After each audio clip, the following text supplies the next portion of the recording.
The podcast you have been waiting for. 6 friends, 6 opinions, infinite laughs, all unfiltered. This is that fire podcast, believe you me. It's the almighty intellect, CUE. 6 ballers on the court like a 3-on-3. And my whole team is MVP. We getting buckets, catching oops, step backs, jellies and threes. Real talk, no cap, better cop out free. Put respect on a name when you talk about weed. But when you see us, you know what it's gonna be. It's the Q.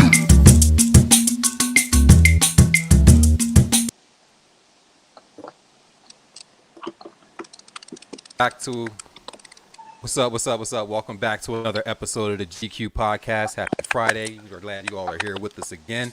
Before we get started, we got to go through the introduction of the cast. So kick it off with Bub. What's going on, man? Hey, what's up, everybody? Welcome. If it's your first time with us, welcome. If it's not your first time with us, we welcome you back. If you're watching this live on Facebook, hit the share button so others can see. If you're watching this on YouTube, hit the subscribe button. Either way, though, sit back and enjoy the show. Nice. We're going to pop it up to the real PJ. What's up, fam? Yo, if you see me at your local bodega, at a bar mitzvah, church service, you better say the real. But, I get around, man. They hire you for bar mitzvahs now? I get around, man. Oh, man. Damn. you ain't black at a bar mitzvah. Right. Yo, then we're going to pump it over to Eddie. Eddie out on the road again. What up, fam?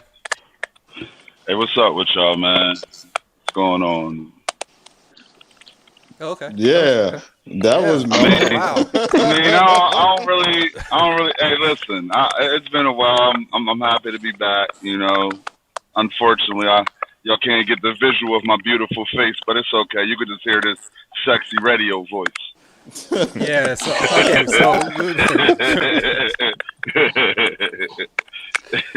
Oh my God. All right, so no disrespect, we love you all to death, but we got our bench squad in. Let's start off with Nina. I didn't say that. I'm sitting on the bench. Just pull me in when you need me. What up, everybody? Hope you got your popcorn, because this is going to be a funny one. Oh, look at you with the intro. Come on, Nina. Right. Let's go, Nina. She had 2 weeks to work on that. Yeah. She wrote that down last night. Yo, we got to jump over to the queen of the drop screens. What's up, Mo? I'm here. I might not be here in 30 seconds. We're going to see what happens. That's it. Oh, my God. It happens to somebody all the time. And then with our All-American All-Star, Harrisburg's favorite Duncan champion, Vaughn, what's going on? Hey, what's going on? I think you need to rephrase that. I've never been a bench warmer or coming off the bench, man. So I ain't gonna start Yo, welcome to the bench. This is where you live now. All right. So as y'all know, we got Bugs and Steve. Steve will probably be jumping in with us a little bit later. We're not sure if Bugs will be able to join us tonight or not, but it's always fam. So until then, we're going to jump into some of these quick hits. So we got a lot of stuff to laugh about today.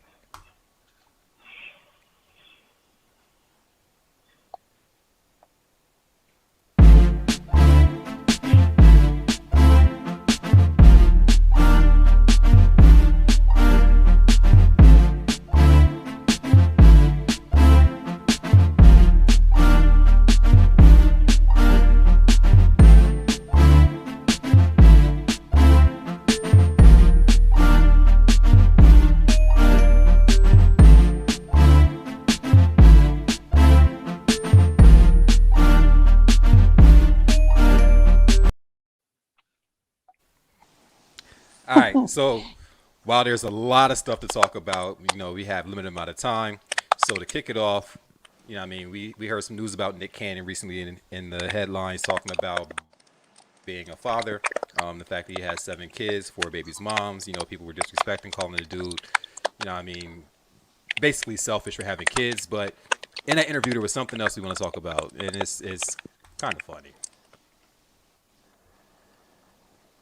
For contrary to popular belief, I do wear a condom. Now, we all go through this. All right. Every relationship starts off with a condom. Yes. Correct. So you go into it, right? Right. Then once you feel like you get there's trust. It's comfortable. And you get comfortable, and usually in a scenario there's people saying things, whether it's true or not. Oh, you're the only person I'm sleeping with. Mm-hmm. There's equity in knowing like, oh, this is me right here. Right. Then in that intimate moment, you thinking, well, if this we done been to the doctor together. I know what you get. And then, even it might not even be, you might not say, oh, I don't take it, because, domestic situations, you probably live together, you wake up in the morning, you done used all the condoms from last night, or you might get that one last one that, it is one in the corner of the drawer. Let me put it on, the expiration date may not be what, it breaks. Right.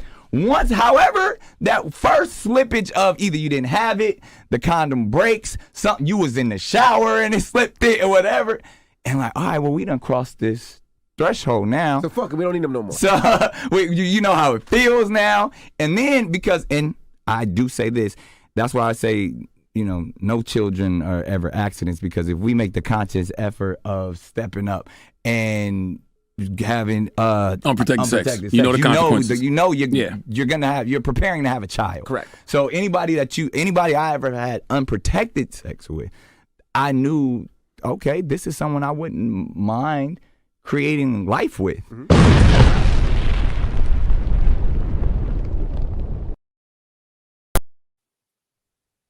All right, I'm gonna throw this out there, but before we do that, we gotta hit the green tea snob. What up, Steve? What up? How y'all doing? Chilling, man. Chilling. All right, so maybe it's me, and maybe it's just my situation, but I know for a fact I was an accident. So, oh my God! Let's just put it out there. I've been told on numerous occasions I was supposed to be here. Yeah. So, is it real? Really, Vaughn? I was agreeing with you. I'm sorry. You've been told. I was just saying that part. Yeah, appreciate you. Jesus loves you. So, is this statement correct? Is it once you take a condom off or you don't use a condom, you're willing to have a baby with that person? Unfortunately. Yeah. I mean, hell no. This is a two-party situation. Like, it's not just the dude's responsibility to protect themselves. The female need to protect herself too. If she don't want no babies, then she need to take the proper precautions as well. It's not all up on the man. But if y'all is raw, then y'all is okay with the possibilities. I agree. But I guess I don't think that's true. She's saying it's not. You're being careless, because you're being careless if you're not going to wear a condom, and the female should be also like, if he gonna come and think, I'm going raw. If she gonna just let him go raw, you're both just being careless. So you got to be okay with having a baby. No, like, it doesn't mean that doesn't mean you're okay with it. It just means the risk. Why wouldn't you be okay with it? Because going in raw, the only thing having a baby isn't the only thing that could happen. So you're saying you're okay, right? So are you okay with that then? You trust that person with your life. You're just taking a risk. That's taking a risk and saying you're okay with it are two different things. Okay, so if you come to me and say I just been rolling this chick, hypothetically speaking, and then you come back with some shit, you think I'm gonna feel bad for you? I mean, that's messed up, cuz. But no, I'm not. Yeah, feel bad for you. You did that. Yeah, I'm not saying you feel bad, but I'm not going to be like, I'm okay with it because I knew it could possibly happen. No, I ain't gonna be okay with it. Hold on. I mean, here's the thing. For clarification, real quick clarifications. He did say that because he has lupus, he gets his blood tested every week, so he's getting STD tests all the time. The people that he's in these situations with, he knows their statuses on STDs as well. However, Nick does have a couple of kids in the same year. More power to him. I just think Nick just want to be a player, and it's okay because he got money, I guess, to do it. Like, whatever, that's what you want to do. I mean, I didn't find any falsehood in what he said. I kind of agree with the tip that Nina said, though, on the, like, if the chick ain't really down with it, she can protect herself. You know what I mean? They're not having that. If they're not having, if they're having raw sex, like you said, but she can still take her female precautions and take her own birth control and not get pregnant unless they just decide, like, oh, yo, I'm rawing, so we gonna have a baby and shit. You know what I mean? And then that's what it is. So, but people decide a lot in the moment. Like when you just in it, you just like fuck it, go ahead. Like, is that being taken into consideration? Sorry, maybe I'm saying too much. Go ahead, bust it open. Very, very much. You correct though. Like at the time, because you like it's just what you was thinking at the time. Yes, I'm going to go do this. We're going to follow through, and this is what happened. Right. And then a couple of hours later, you like, man, I should have did that. Like, you know what I mean? That nigga said a couple hours later. That's a couple hours later. That's immediate. It's over for you, Vaughn. Look, Vaughn, you sweating bullets and everything. If it's a couple hours later, you might as well cancel that. I mean, could you always at that point now, like, yo, like I could really this I went too far. Like I went past the line that anything could go. Nah, that moment of clarity hits immediately. I went too far. Yeah. I said a couple hours. Nah, that's immediate. That's immediate. Y'all just. Y'all got a couple seconds. Yeah. That's your fault. Then. Immediate regrets. If it's a couple seconds, then you should have took the second precaution and pulled it out. Once that tension leaves your body and you start relaxing, that's when you start thinking. That whole hurdle is knocked down, Vaughn. So the clear flow goes right back to your head. You like, oh shit.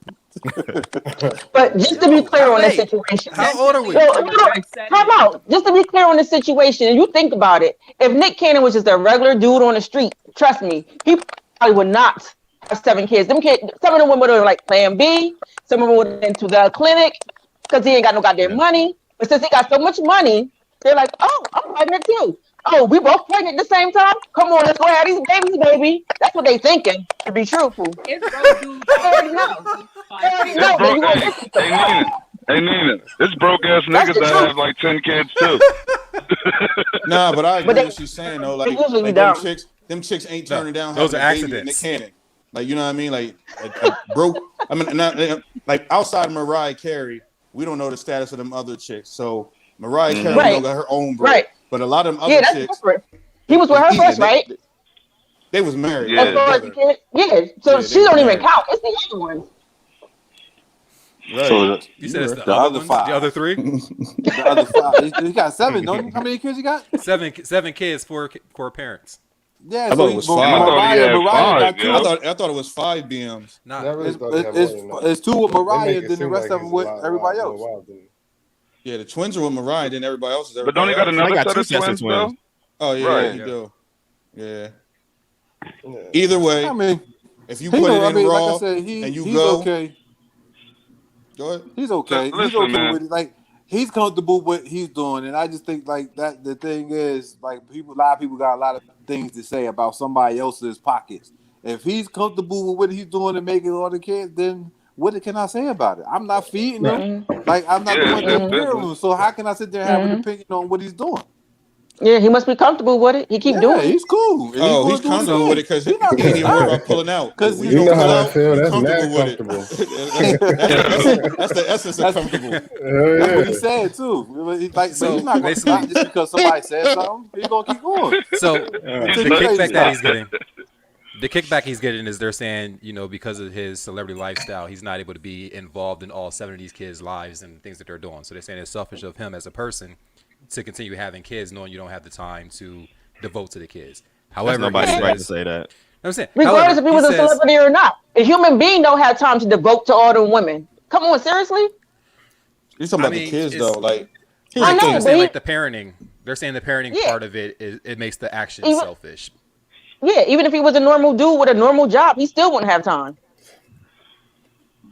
I mean, look, he listen, like Vaughn said, man, it's his business, and like if he just want to just have 3 more kids or 2 more sets of twins, it's his business. He got the money to do it. Doesn't really matter what anybody else says. Like you think I give a shit when I have my kids? What anybody had to fucking say? Like fuck that, yo. You know what I mean? Like, and I'm a regular ass dude. So damn, did you have something? Okay. Did somebody say something about your kids? Because that came deep. Like that came from your chest. Nah, real shit. I was told a couple times, like, man, you should just wrap it up and stop. You're gonna be like your dad and shit like that. Like, man, kiss my ass. There you go. I'd be like, blacking out. Like, nah, I'm good. No, I'm good. I'm just saying, like, and no, I don't got 7 kids. I only got 4, just for the record. But I'm just saying, like, I mean, hey, it's each his own, man. And I'm the one that got to be responsible for those kids, or live with being a deadbeat if that's what I chose to do. Like nobody else got to worry about that. People gonna talk regardless. You know what I'm saying? So fuck it. You know what I mean? Wow. And he's People famous, gonna so talk his if you business is taking gonna be in care the of them or news. not. That's Right, fucking exactly. bad driver. No doubt. Be careful, cuz. Tell him why you mad, son. Tell him why you mad. I agree with Nick.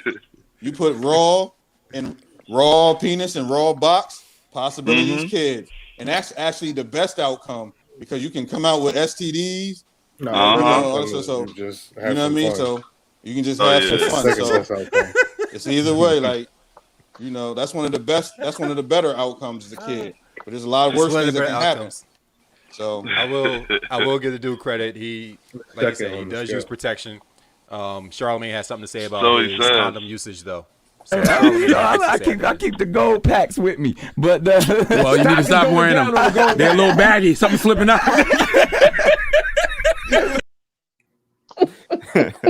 Lady. He set himself up for that one. So, jumping into the next topic, you know what I mean, everybody, if you haven't heard, Will and Jay-Z got a little business venture going on. So the Jigga Man and the King getting jiggy with it have teamed up again, raising over $165 million. The two teamed up with Landis Technologies to help future homeowners become homeowners even faster. Knowing that there are low-income families who can't afford to buy a home immediately, they started a rent-to-own program to help them get into their houses while building their credit, being in the home they're already renting. While there's a lot of controversy behind it, they said that the financial inclusion is really important. So they're making sure that these people can actually get into their homes as well as people who have the advantages of being able to just go out and get a regular home loan. Landis Technology hopes to turn 80% of their renting clients into homeowners after 2 years. Will and Jay-Z are going to be a big part of that because they're helping push the funding to get these homes built in the first place. So with over 1,000 homes looking to be purchased across the country, the pair thinks that home ownership is going to be more possible for the people that they're helping than not. Problem is, people are already calling them predatory lenders. What do you guys think?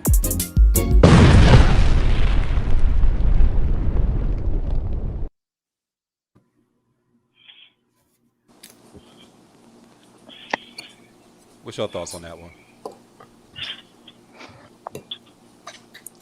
I feel like it's a good move. I feel it's a good move to help out. They always giving back. They setting up a way to give back. Just to become to help low income become homeowners is the way I'm looking at it. Ownership is big when it comes to housing. So if you could just move on towards getting a home and not rent, and they helping out to set it up, I think it's a good move. They just using they're using their resources to give back, and that's just what I respect out of both of them. Yeah, I don't really see anything wrong. I mean, like just like you said, they giving back. They putting some money up. They putting it to good use. No matter what, I mean, I feel like when you get to a certain level, no matter what you do, somebody's going to criticize it for something. And I think they're just at that point I mean, you're going to find some type of flaw in something that they're doing. And that's pretty much what we see here. Agreed. Yeah, I don't really differ any of that. You know what I mean? Like, I feel the same way. Like, they're giving back. People are going to criticize it, just like the 7-kid thing. Like, they're famous, so people in your business. Yeah. I don't understand how they can even call it predatory when there's not enough information out there to even make that decision. I'll just be interested to see what the interest rates are and how they define low income or eligibility in the future. Good point.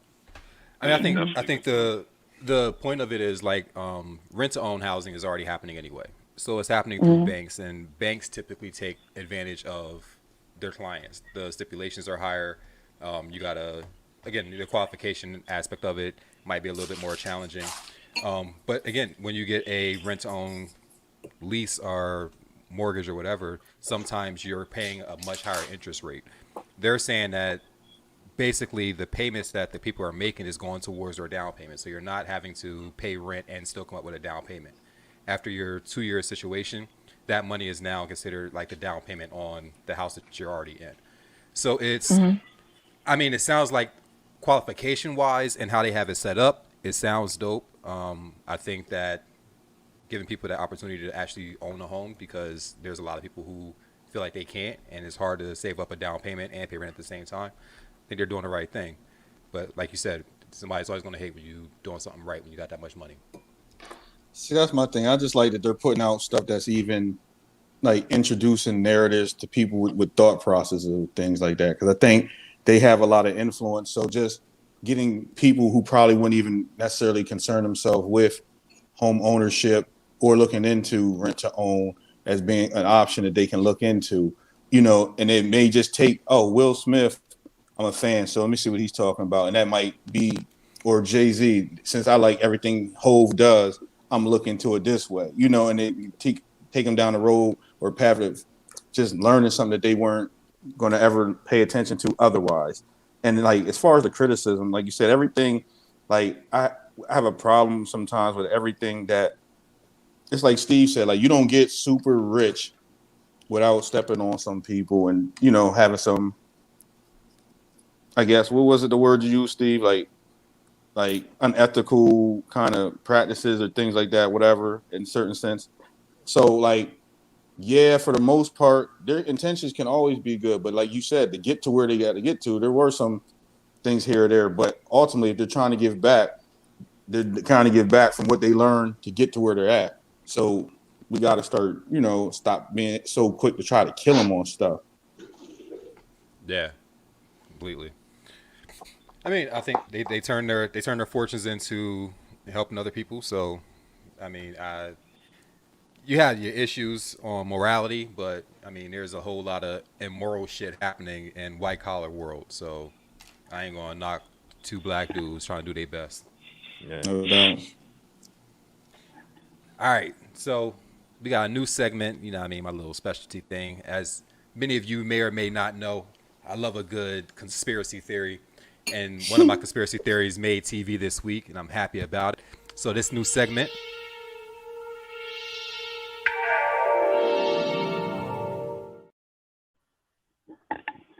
I know, that's dope. That's dope. Nah, that is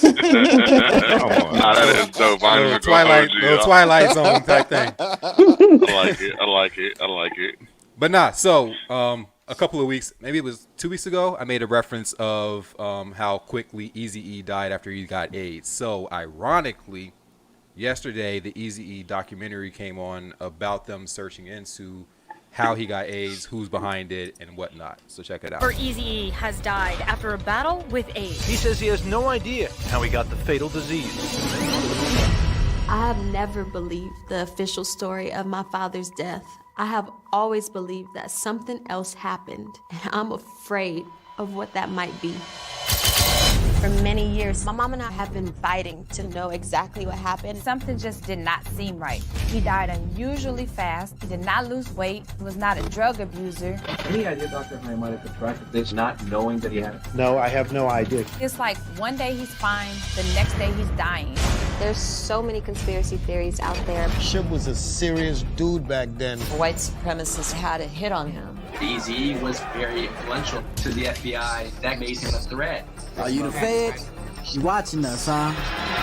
Some findings that we never knew about. This is something I want to play for you, and no one's ever heard it before. This is the last interview Eazy ever did in his entire life. Wow.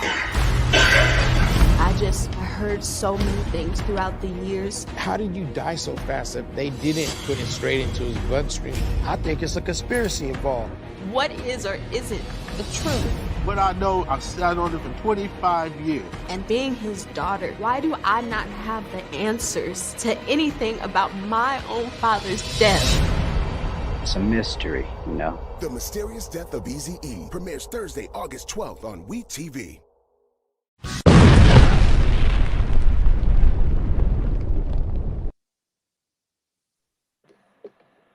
So, crazy thing about it, everybody know Eazy-E was a hoe. Let's get it out there. There was a lot of sex happening. There was a lot of a lot of everything happening. You know what I mean? It is what it is. The crazy thing, they said that he got AIDS from unprotected sex. Nobody that they know of that had sex with Eazy-E has AIDS. So it's like, where'd it come from? Then there's the speculation that somebody went into a hospital room, they injected it into an IV. I don't know how you get AIDS in the tube, but they said you got it in the tube, put it in this IV, gave it to him. It's a lot of rumor and speculation. I didn't get a chance to watch the series yet, but I'm gonna watch it tonight. So knowing that this is like what 14? No shit, that would have been like 24 years ago. What's your thoughts on the Eazy-E? Do we care? Now the documentary and all the music, how it was building up and making it sound dramatic, sounded cool, but I think the story behind it is dull. I really don't think there's much to it. Like, I mean, it does seem kind of crazy when you're like, oh yeah, he contracted AIDS and died that quick. It does seem kind of fast. We don't know what condition he was in prior to him actually dying. Was he really that important for somebody to be? I mean, it sounds whack to say it like that, but was he that important that there was some conspiracy out to kill Eazy-E? So he did go to the White House. He did go to the White House. At the height of I'm talking about like a big conspiracy, not just some random street person trying to kill him. Like, they making it seem like there's this big conspiracy that the government or somebody was out to kill Eazy-E. But at the height of NWA, I can see that. But it's not far fetched though. So what did they do? They put AIDS in a tube. I don't know. And injected it into him. Even if they did that, right? If they put AIDS directly into his bloodstream, it's still not going to kill him that fast. And I don't even know if it would even show up that quick. It shouldn't. So then, so maybe it wasn't AIDS. Then maybe it was something else, and they called it AIDS. Man, I don't think he was that important for anybody to go after him and kill him. It was COVID. He was the first person to die of Rona. It could have been. All crazy. I'm looking at it like, I'm telling you. I don't know. I think like what we think important for he may be a threat to somebody higher up, and so you know he may have been a threat that way, that where he is important to do that. So like, he did discover Bone Thugs and Harmony, making Dre and them. He was holding back on Dre and them, like you know, that's why Suge had to go get it, let's be real. Suge Knight don't got no AIDS pool to go put something in somebody's stream from the FBI. Right, he would have just got he shot. ain't got that kind of pool. About? But how do y'all know? How do you ain't know that dude. Suge ain't got pull Because like that? everybody know, because if he did, he wouldn't be in jail. Everybody knows Suge ain't got that kind of pull. Maybe he had that type of clout, but then he lost it. Dude, what type of pull do you think you need though? Like what type of pull do you think you need to go get blood of? He could have been working right. He could have been working with the government or something, and they been like, "Yo." You could yo, have known somebody on the street. Suge Knight was working with the government. I need. I don't know. Y'all worse in this episode. This is your cryptic theory, dog. I'm just throwing shit out there. Nah, y'all went way too far. I ain't giving Suge that much credit ever. With this whole Eazy-E thing, regular though. He could have got it from anybody. He could have worked with it. Hold on real quick, bud. But it's like he could have just worked like with the Tupac situation. Just saying that he's behind Tupac dying. Like, he could have been working with the government then because Tupac was a threat. Because I mean, he was who he was. Tupac wasn't shot by the government. Tupac was killed by Suge's people. Like, that was definitely a setup. But can we just say this? Like, it was our era. We know there might be some shit around it that might be different than what we were believed. But we're not going to care that much. We're going to watch it because we grew up in the time, but we're not going to really be like that excited to know what happened to Eazy, because this nigga died of AIDS. When everybody, it doesn't change anything. When everybody was dying of AIDS back then, it was kind of like, oh shit, they was dying of AIDS. The only thing that you knew was, man, you better make sure that you don't go raw. Shout out Nick Cannon, last episode. You know what I mean? Last episode. So that's about it. Like, and I think that's as far as it's gonna go for me. Like, I think it's kind of crazy. I just say I'm not saying that. I don't think it was a conspiracy theory to like the government take out Eazy, but I think it was just on some, you know. I don't think this is. If it was street level, he would have got shot. He would have got shot. This ain't no Suge Knight hitman kind of shit. This is like, you got to find a strain of something strong enough to like go into it. In the same breath, Dude was being surveilled by the FBI. They were upset that he had direct access to go into the White House. He did have a big issue with police enforcement across the country because of his music. He had influence when the 92 riots in LA happened. There was a lot of shit that happened around him with that. So there is some influence with him. I don't think that it is, CIA go take out Eazy-E. I don't think he's that big of a person for them to like do something like that on the grounds. But And even if it was, they would have shot him too. I mean, it would make more sense. But that's the thing. This is basically they're saying because of how promiscuous his lifestyle was, it's easier to make it believe that he contracted AIDS and dies than it is to say, oh, there's like some kind of gang shooting thing and he got killed. So they just make it sound like it's easier this way because it's more believable. How many times have you heard about rappers getting shot? Just like that's not hard to explain. Like, hold on, but that was the early '90s. The thing was that he was bringing bone to the you know what I mean. He was making thugs be in harmony. Like we had Fred Hampton uniting. Like when J. Edgar Hoover had Fred Hampton killed, it was because he was uniting all those races. He said Eazy-E was combining Bone with, what I mean, with Ice Cube, Dr. Dre, MC Ren. Ridiculous. Exactly. So can we just go to something else? Horrible. That's not a conspiracy theory, man. That's just a regular theory. Nah, it's a conspiracy theory. There's not a conspiracy about it, man. He died. But is his daughter's name Evie? It's a conspiracy. Yeah, it is. That's what the government wants y'all to say. That's the only reason I want to watch that show is to find out is his daughter's name Evie. Like just E and B? No, you said that's what it's like. I ain't made us. No, her is that name is pronounced Mary. Evie? She had an episode of My Super Sweet 16. She did have a My Oh. Sweet 16. Oh, I do remember that. I Yeah. like that shit. That basically is like click. Yo, Mo knew too much about it. So that was the conspiracy theory. Yeah. Don't give up no more secrets. Yo, y'all want to go on the heavy lifting now? Or y'all want to do the dumbass now? Or We got to do that dumbass. We got to do the dumbass. All right, it's real simple, easy. There's always one. You are Dumbass of the Week Award. Dennis Schroeder has officially fumbled the bag. The Boston Celtics, they offered him a 1-year deal worth $5.9 million. And he's upset because he wants the full MLE. He wants $9.5 million and a second-year player option. But what's funny about all of this is that he turned down an $84 million deal from the Lakers in the middle of the season. He turned it down because he thought he was a $100 million player. He thought he could get $125 million. I don't know why he thought he could get that much, but this is one of the greatest contract fails in recent history. You are Dumbass of the Week Award.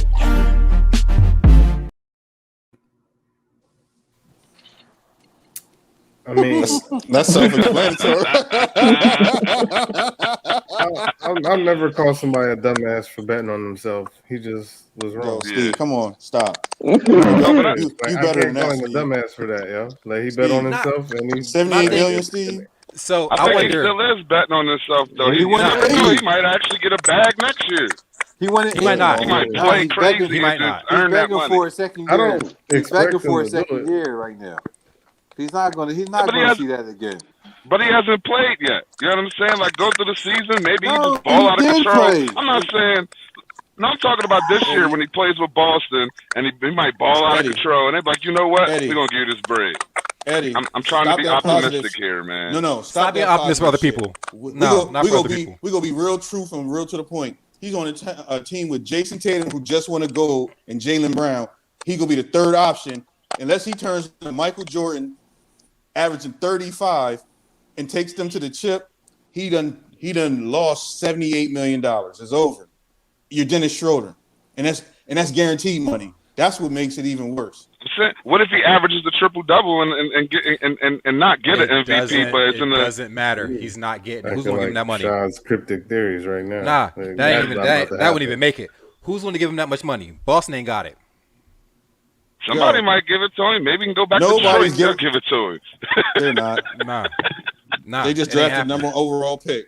They're not giving Yeah, him that's no. true. Yo, That's it's true. over.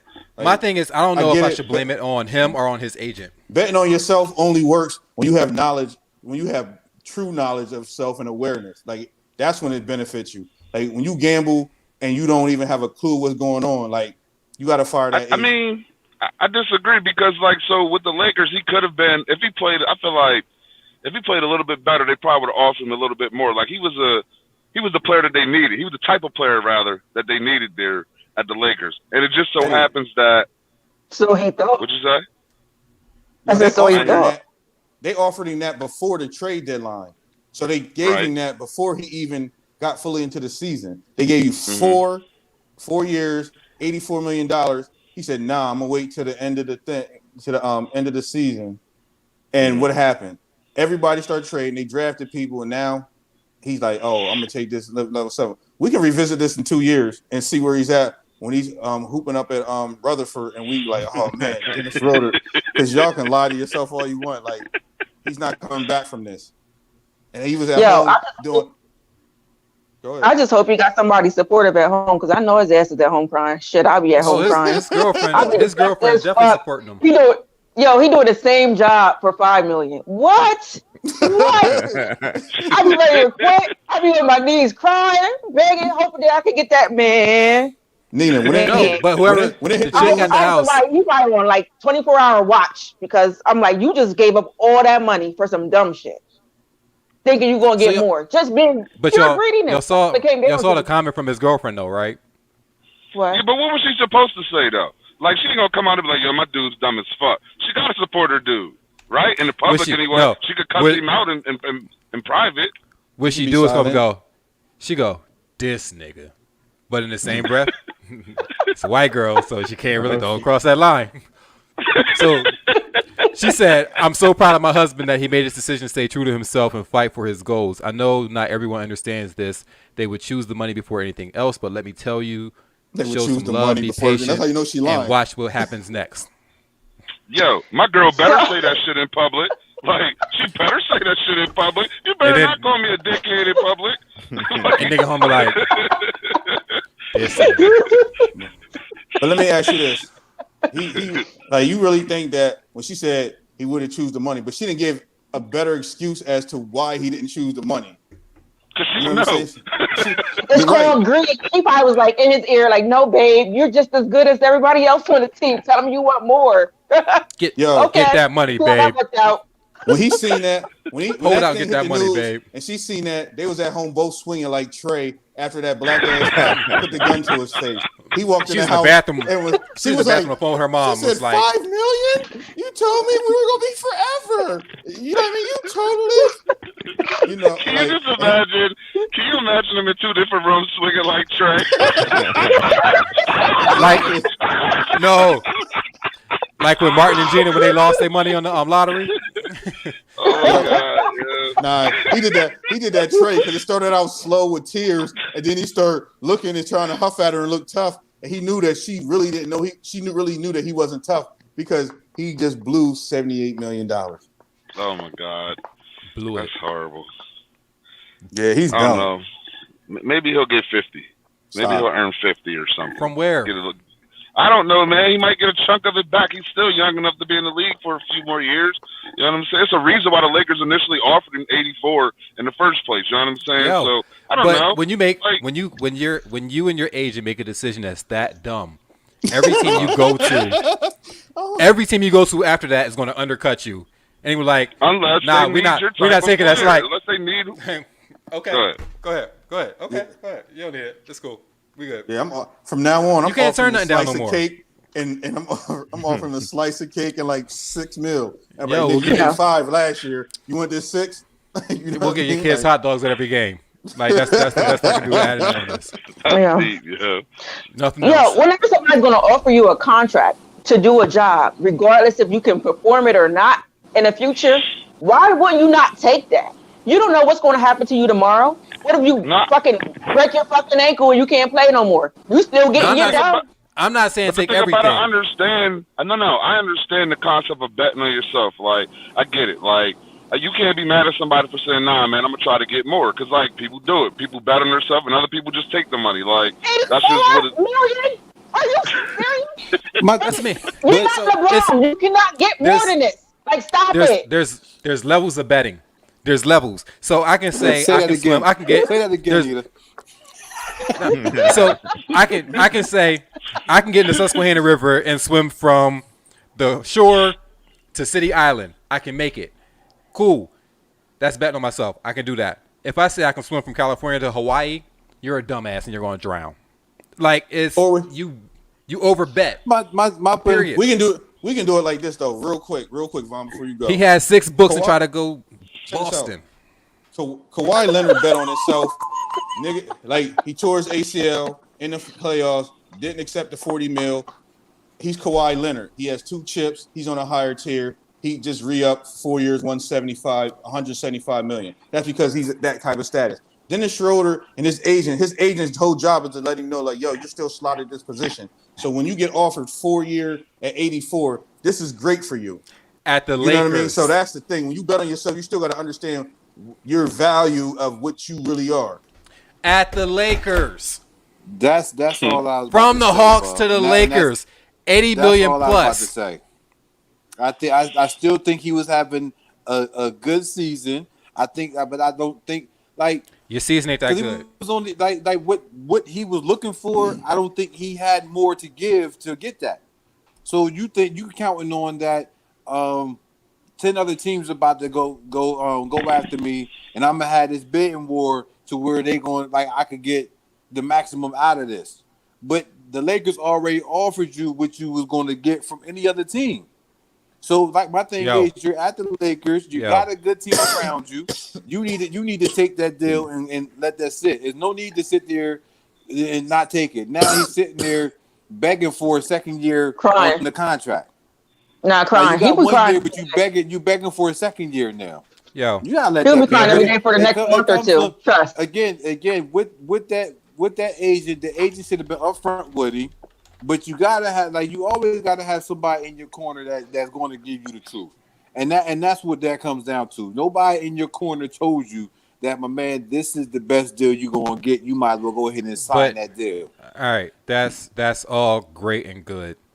It's the Lakers. They still got basically their whole team, and they're offering you 80+ million to come there for 4 years and win championships. You don't have the option of saying no. No, that's not what we're saying. You don't have a no option. So you can try to bet on yourself a little bit more. Like, you're not gonna get there with Trae Young again. It's not gonna happen. The Hawks ain't gonna get there. You going to Boston, you're not gonna get it. Why not pull a LeBron, go to the championship team, and go win some rings? He said pull a smart move. Pull LeBron. Go to the team that's going to win. I will not stand here for this LeBron slander. Now we don't care what you're standing here for. We know what Bron does. Moving on. He goes to the team that's going to get the win. It was a bad decision, but now sometimes you got to delay with your decision it's making. Like it's a bad decision. If you make a decision like that, you ain't black. How do you define blackness? Who sets the standard of what blackness is? With all the stereotypes around who you marry, where you live, who your friends are, what you eat, what you believe, how you vote. If you have a problem figuring out whether you're for me or Trump, then you ain't black. Everything is saying you're black if you do this. You're not black if you do that. You may be black if you kind of associate with these things. I'm black, y'all, and I'm black, y'all, and I'm blacker than black, and I'm black, y'all. But blackness defined is the property or quality of being black in color. It's the fact or the state of belonging to any human group having dark-colored skin. The African-American experience for me has been, for the most part, very good. So who can tell you if you're black or not? How do we adjust this checklist? That's the main question. Yo, Q, let's talk.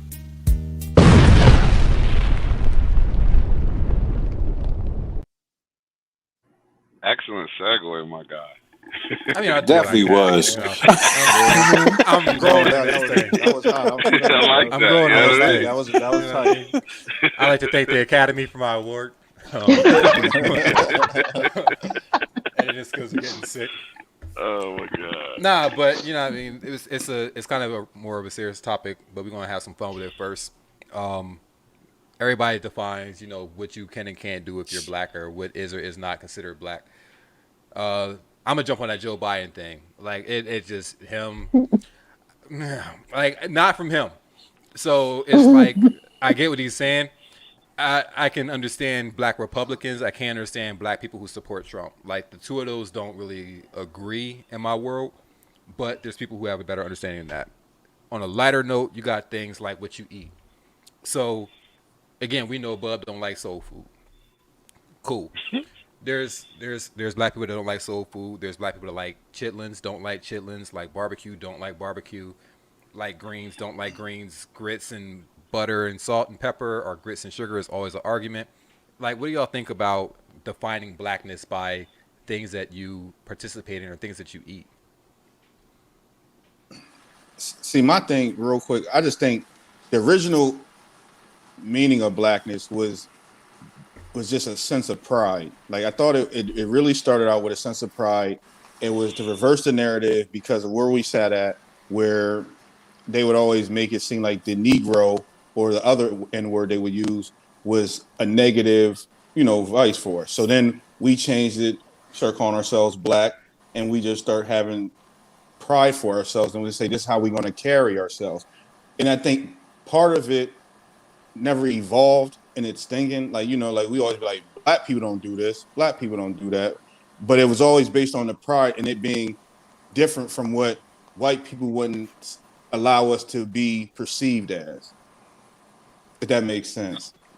It makes sense, but just to take it back to the food thing that Shaw was talking about, I think what it is basically it's what you grow up around. Like you grow up like, for example, when I worked at Denny's when I was a young boy, a lot of times when I made over easy eggs, it was majority of the time white folks that was ordering over easy eggs, and then the black folks get like scrambled.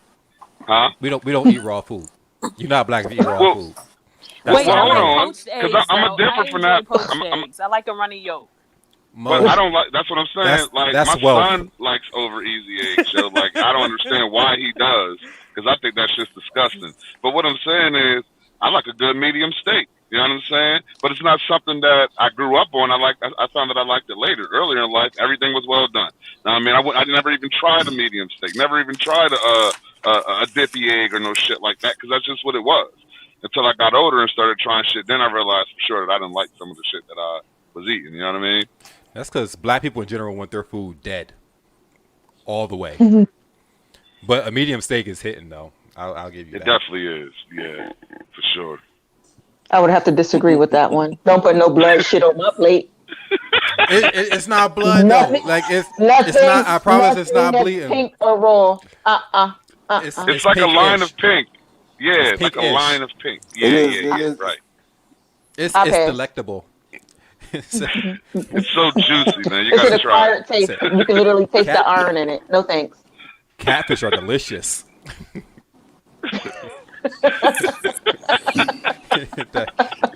that Barnell.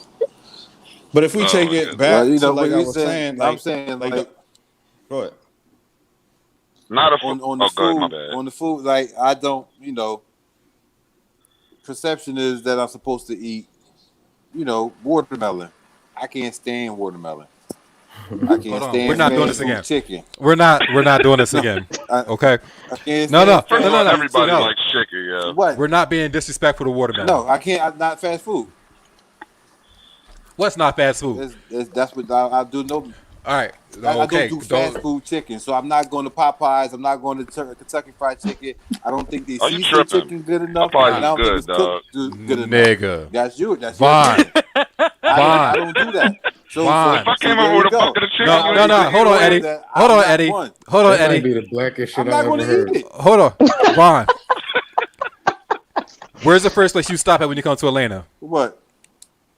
Zaxby's. What's Zaxby's?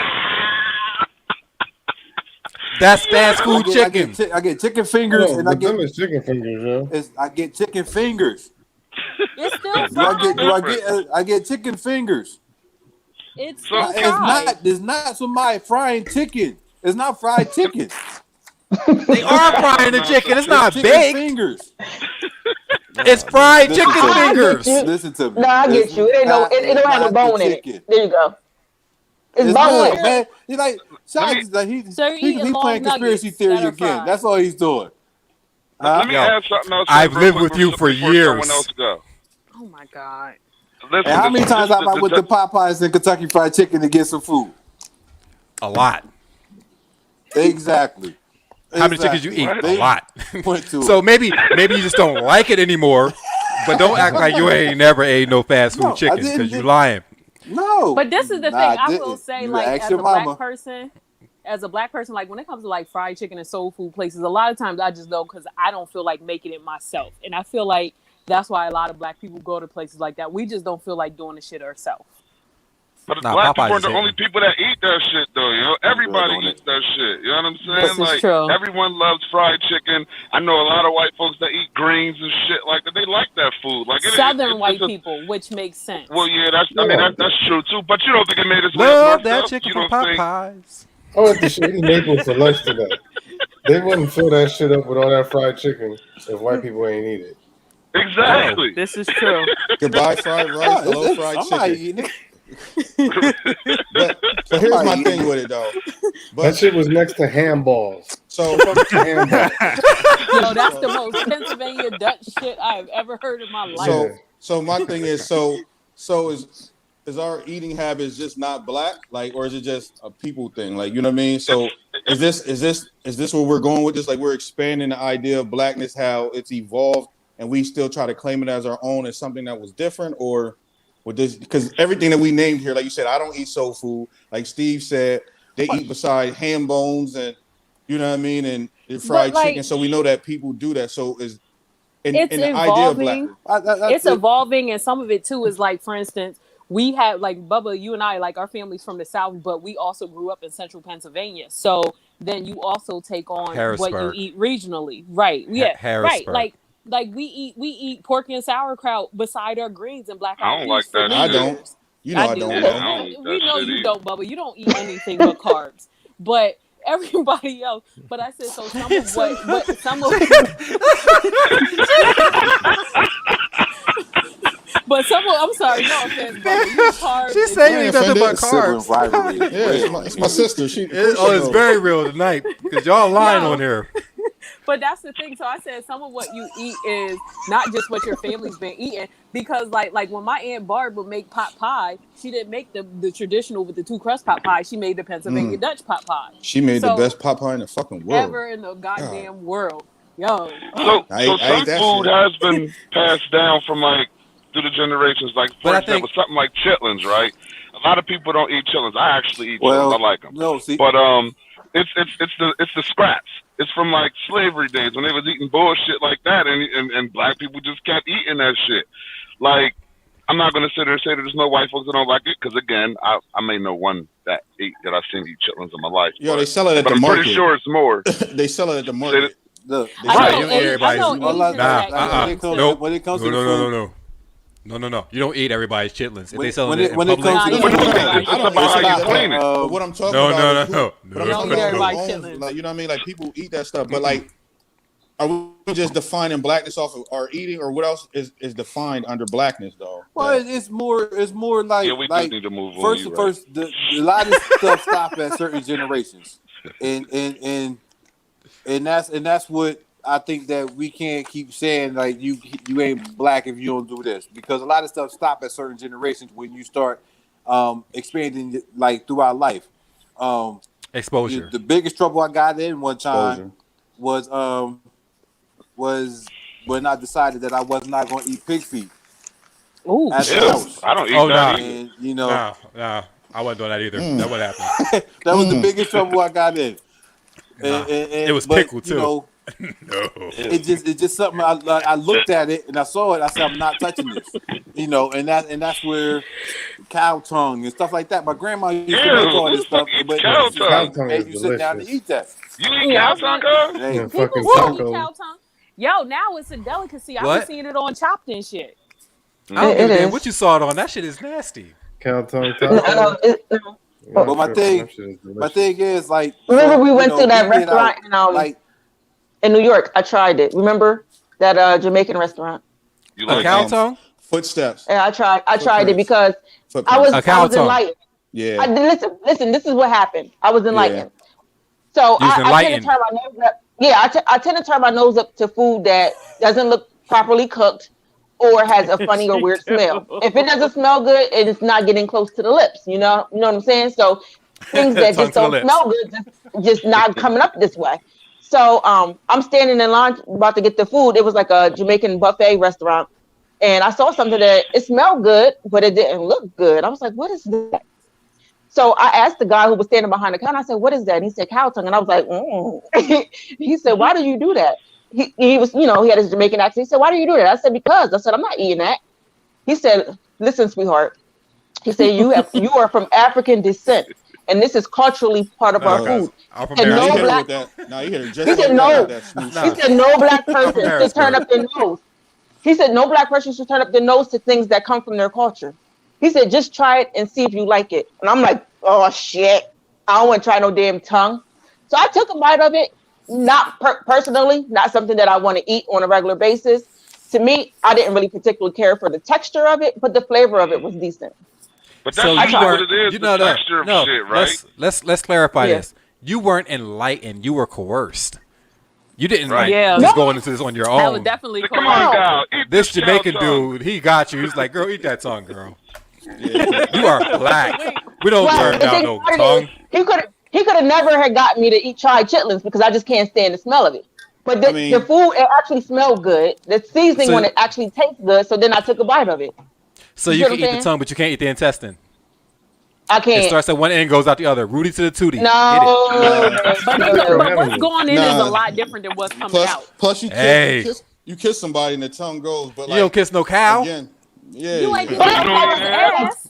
Let me tell you, it's not like I took a big chunk of it and it didn't look like a tongue. The way they cooked it and prepared it, it looked like meat. What the fuck? My thing is this though. Hold up, before we just keep going down this road about black food, because we just turned this to a whole black food thing. That ain't no black. That's some West Indian Caribbean shit. That ain't no black food stuff. That's just some Let me get this out real quick. Let me get this out real quick, because culturally there are foods that are associated with being black. So let me just put it out there like this. Cow tongue ain't one of them. You're at an event. Which one will you choose? Now everybody's going to say one, but it's going to be one eyeball that's going to answer the opposite. Pumpkin pie, sweet potato pie. Which one? Sweet potato pie. Sweet potato. Pie. You can keep both. You know that with me. Oh, be quiet. We know you don't count. Next one. Glazed carrots or candy yams? Candy yams. Yeah. Who the hell? What is a glazed carrot? I wouldn't even compare it. I don't mind the carrot, though. All right. Here's the next one. Green beans or green bean casserole? What?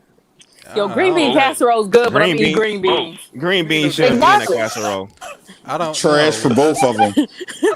But stop playing. You eat French cut green beans. Every once in a while, not all the time. But hold up. But this is what I'm saying. So see, the ideal of blackness, is it expanding now as we've gotten? It definitely is. You know what I mean? Because but we catch ourselves still in conversation sometimes saying, "Man, we don't do that."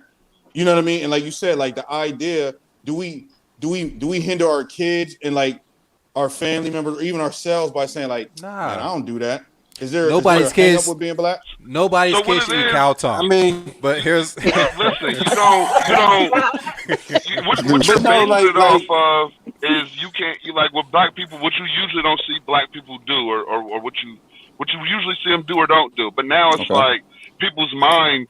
Like, as the generations go on, things do change. People start doing different shit. Like, again, my son is a prime example. Nobody that I knew in my family ate fucking over easy eggs. Now, my son loves it. You see what I'm saying? So now he might get it. Ain't your son the same when they put, mustard on watermelon or something? Yeah, but that was a TikTok challenge. I think my cousin did that too. Wait, he don't count no more. Watermelon. I put we salt can do salt, not mustard. That's something he's going to cook for his kids when he go to their all going to probably love that shit. You know what I'm saying? Watermelon and mustard? Nah, I'm talking about the over easy eggs. Because I look at it I'm looking at it even events and stuff like that. Like things that we get into. So we like golfing, side goes skiing and surfing. So it's like you're looking at stuff that you just like we do now. I went snorkeling before, like I got a little white in me. Yeah, stuff that you start I took one. doing. It's like that evolves, but you would like it's like when you bring it home, you like hold up. People be like, wait, man, you doing that stuff? That's not what we do. But you get But out it's there and something that experience. bounced that off You like, air, yo, this is cuz. fun. Like, But the think this is origin what's of good. that too. Because we didn't have the means. but it was cool. But the We didn't have origin the of means to that, do shit like that made before. it That's look like why. it was cool. Mo, Eddie, hold. I was Eddie. going no. Eddie said what I was going to say. That's the origin of that is just things we were locked out of. Like how many Right. times a year do Exactly. you hear people say black boys would dominate gymnastics if they could afford to do it? I Like said it 2 weeks ago. I say it at least once a month. We always say that, but it's so expensive, and it's a commitment that historically we But that's haven't what I been was able saying. to do. Like the origin of our blackness idea. Oh. Okay, that never happened. I think this is the thing. Illuminati. It's in the beginning when you have like what black people do or don't do, it's because of what the limitations were. So there were only Right. certain things that you were allowed to do. And then once that allowance opens up and it's like segregation ends and you can now start going to these different things. Before then, if you were a black person during segregation hanging out with the white people, it was like, oh, you taking your ass over there with them people. Like, you ain't one of us for real. You ain't down with us like that if you over there with them. And it just brings on a different mentality. So it's like once you have the ability to conform, not necessarily conform, but be exposed to other things, then you go to those other things. So it's not necessarily that you don't do it. It's just that we weren't able to. But let me say this real quick, go ahead, Mo. Bob. Real quick, Mo. So like, it's funny because we're quick to say in one end, like Vaughn was saying, like, man, we don't do that. We don't surf. We don't ski. But then when we watch an Olympic event where we're not supposed to be there, and then we dominate, we're the first ones cheering and clapping. But it has to be a first person, like you said. So the idea, I think, the blackness idea and pride thing is a good thing, but we also got to be willing to expand and know that, like, we can do these things as well and start ushering ourselves to do some of these things that we always told ourselves that we didn't necessarily do, or like our parents told us. You know what I mean? We couldn't do. So Well, to piggyback on Bub though, like especially with sports, like I threw shot put in discus when I started, and I competed my first year throwing. I competed nationally for USACF and AAU. I was one of like 5 black girls. This is throughout the country. Straight black up. people have been And throwing now- rocks for a decade. Right, we've been throwing the fuck out of rocks, but we weren't throwing shot put in discuses. And this is the that's thing. the part of the riot. For- You pick up for- a brick and throw that this bitch. is the thing. The medals that black people, the medals that women have in shot put for the Olympics were all by black women, but it was 1965, 2016, and then this year. So I think historically, like we've been kind of shut out because, like, No. even when I would go to track Hold camp, on, Mo. Huh? Wait. Every year you just named Uh-huh. had a riot. They did have a riot. Okay. Not 65. I think it was 1960. It was in Rome. But yeah, Nah, it was a random black there was a woman. riot in And she was 65. one of the first. And she was one of the first women to start roller derby in too. The woman in 65 in 1960. But yeah, but like going through, like I went to track camp at Kutztown one year, and one of the dudes was like, "Oh yeah, my neighbor is one of the local Grand Wizards of the KKK," and I'm like, "What the fuck?" But those are situations where they always pigeonhole black kids to sprinting and jumping. And then when we started expanding, it's like, oh shit. So they try to find ways to keep you out. The only reason I threw because I was a chubby girl who they was like, well, we know her ass ain't running. So, all right, here, go She about throw to this. throw a brick. She about to throw a brick. Yeah, no. When You you just see made a me black think dude with a javelin, that's a spear. You just made me We've think been of doing one this. activity that no black person should do. You just What's made me that, think Chiz? of one when you said that. What? Backpacking and playing mountain. You're just gonna be dumb if you go. Back looking for mountain trouble. and playing mountain. There was an article, but you know what? There was an article. There was an article in Get you the a New fucking York tent, Times. sleep in there overnight. You're dumb if you do it. But there was And an you article know in the that New you're York playing Times mountain. where a black dude in the New York Times article, he was hitchhiking like through Appalachia, and he hit a town, and the lady was like, "Yeah, you might not want to be here after dark." It was about sundown might not. towns. Sundown But yeah, towns. but some of it is about safety. So absolutely, that's one of the other things where I think we just have the hesitation for safety, because even if we in a group, if we in a white ass town, yeah, it's just All not right, so- comfortable. Hold You up. might Hold wanna up. not do that. Hold up. So But what let's get happens- PJ let's get PJ and Steve because they ain't really, you know what I mean? They didn't get a Sorry, chance to really say guys. nothing. So, like, what's y'all view on just like Wait, hold on, Blackness Steve. as a Who whole? is Like, this? Who is this white man on your T-shirt? that's McLovin. Stop it, because I got the same That is shirt. McLovin. Yeah, I'm about to say, yeah. Yo, if you don't know McLovin, you tripping. That's super bad. Nah, Shot You don't watch tripping. those type of shows, man. Sean, Oh, you've never man. seen Super Bad. You're That's a tripping. segue You ain't right black. into that too. That's a movie that black people have all like during scene. Yeah, that movie right there. That's some white shit that yeah. black people fuck with. That's what that needs to be a category. White shit that black people fuck with. PJ, what's your thought on Blackness? Snowboarding. Who the fuck is snowboarding? This guy. This guy. I think a lot of snowboard stuff every comes- year. A lot of stuff I comes. hate It's the just, food. it's just about preference. I don't think it has to do with being black or white or whatever. It's preference and what you're exposed to. You know what I mean? I don't think it. I think we say it and it's funny to say black people don't do this or we shouldn't do that or whatever. It's a funny thing to say. We can come up with a bunch of categories about it, but really we got the right and the means to do almost anything at this point. And I True think that. that's good. That's like back in the day we said black people can't swim. It's not that we can't swim. We ain't have no damn pool. Right. So it's like And they was I can putting hold my breath acid in the when we tub. tried. Like I can get in the tub and hold my breath. Steve, what you got to say besides eating those Middlesworths? Like, you know what I mean? Like, you eating the Middlesworths on deck. What you got? What's your thoughts on the Blackness, Steve? Oh, you know, I mean, Blackness is just a bunch of ways that we what's the word that we make light of what we do with the scraps that was given us. So, you know, It's true. Damn, like, Steve, we was having fun and Thank laughing and you. shit. That's why we don't let Steve talk. So now I'm playing. I was fine eating my chips. Yo, obviously, cuz obviously you know who would have told on you in the slave house because he said he don't let Steve talk because you will get him in trouble all the time. Like Eddie said you can't go to the juke joint with him. He gonna get you in trouble because you want to replace Freeman. Like, how you say it, boy? Your ass is not invited to Ray's boom boom room. There is no boom boom room, nigga. When there is, when your ass can't come. Yo, all right. So when you get into the heavy part, do we hinder ourselves though with Blackness? Like as far as like complexity and just make, you know what I mean? Like, do we go too far with like the ideal of outsider race thinking or just even the light skin, dark skin jokes? Or nope. Is that too Hold much that thought? Because your boy had a topic about I am this. in a mixed relationship, and I get things and looks and comments constantly.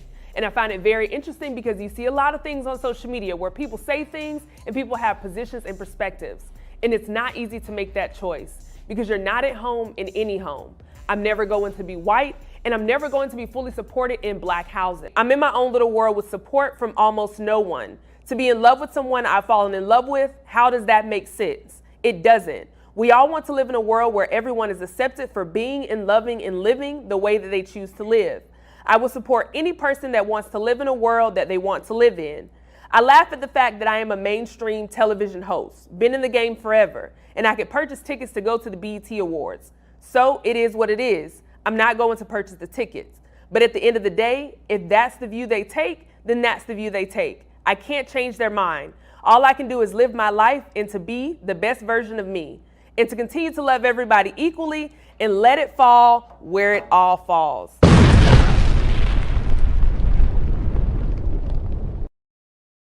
So that statement could have been about his man.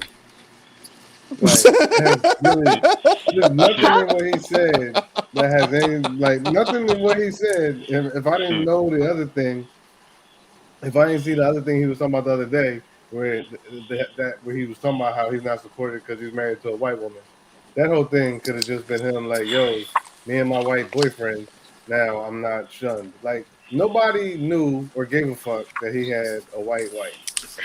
If ever there was a black man that I would expect to be married to a white woman, it would be him. Yeah, and I stick by that. I was just more surprised that he had a wife. Absolutely. Like, I mean, culturally outside of the character Carlton, and like, I just think he was typecast, and you know what I mean. I didn't give a hell about him. Like, right. You know what I mean. Like, he's not someone that's even in my like frame of mind that was like, oh man, I wonder what happened to Alfonso Ribeiro. Like, now. Like, you know what I'm saying? Like, you know what I'm saying? Like, You ain't know, watching like, his True Hollywood Story? No, I wouldn't. Like, the thing was, like, people were more concerned, with the black Aunt Viv than what they were him, and he was on the show consistently as a star character. You know what I'm saying? So people were still like, are they gonna bring the aunt? You know, so like, I think he wants attention and he wants some notoriety now because it's also the wave, the positive of black. You know what I mean, and being accepted. So I think he's also riding that at this time. And I also think he's just like his career stalled, and he got to find somebody. No, but because he's on America's Funniest Home Video as the host. Yeah, that's true. You're right. He still has jobs.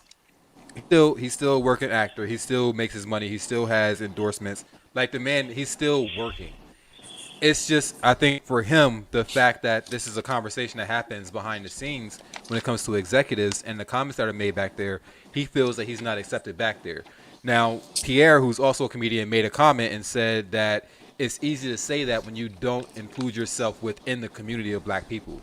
So the fact that you're not bringing yourself and your white wife to the black community, that is more of the problem than it is the black community not accepting you because you don't have a white wife. So he was saying he thinks the issue is Alfonso Ribeiro doesn't accept the black community. That's just all self-reflection. He feel like he's not a part of it because he's distanced himself. That's what it comes down to. That was all self-reflection. Nobody told him that he wasn't part of this community. He told himself. Or could it be that he doesn't act the way we expect him to act? Black. I mean, yeah, right. But there's no. Yeah, like Carlton. Right? He basically took on the persona of Carlton. But I think everybody. But I think most of us know somebody or have a relative that acts like that. So like, I don't think he is necessarily outside of the scope of what we mostly. But we all have a relative or have somebody that's close within. We do? Well, maybe. No, we definitely do. I don't Wait, know. is that person me? No. Yeah. We do? Yeah. Wait. I mean, my thing is that I'm gonna say I'm like a bougie cousin. Damn. Yo, my thing with him is that I just really think it's a complete attention grab at the moment because like he's been working consistently and then that's yo, come on, man, like stop. But you gotta think this comment happened after the recent BET Awards. So BET Awards just happened. Why? Because he wasn't invited. You know that's what I'm saying? But that's what he's saying. If you go back to what 90, 94, 95, the show came out, and in 26 years, Fresh Prince of Bel-Air. Nah, Fresh Prince came out in 92, man. Like so 92, even worse. He wrote so from 20, that. Nah, so 29 in the house. So but that's what he's saying. In a long time, But he's saying the BET Awards has never invited him to come to the BET Awards. He's always had to pay for a ticket to be there.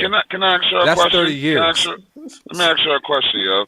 And like, could it be that maybe he's had personal experiences and situations where because he is married to a white woman, and that maybe he felt left out? Like regardless of how he acts, because you're right. There's no such thing as really acting black or acting white. We say that, but that still goes back to your environment, how you're brought up. Because there's white folks from the hood that act just like one of us. You see what I'm saying?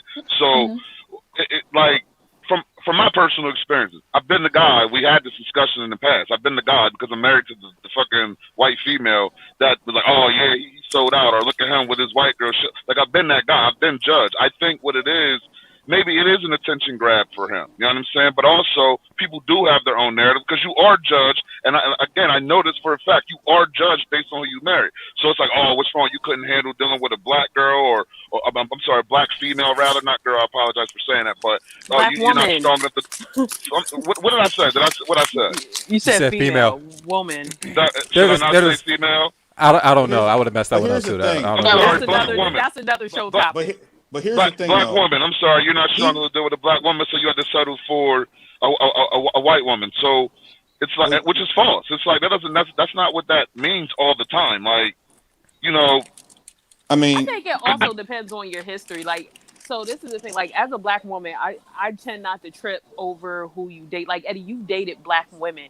And I've never heard you say, well, I married a white woman because black women do yada, yada, yada.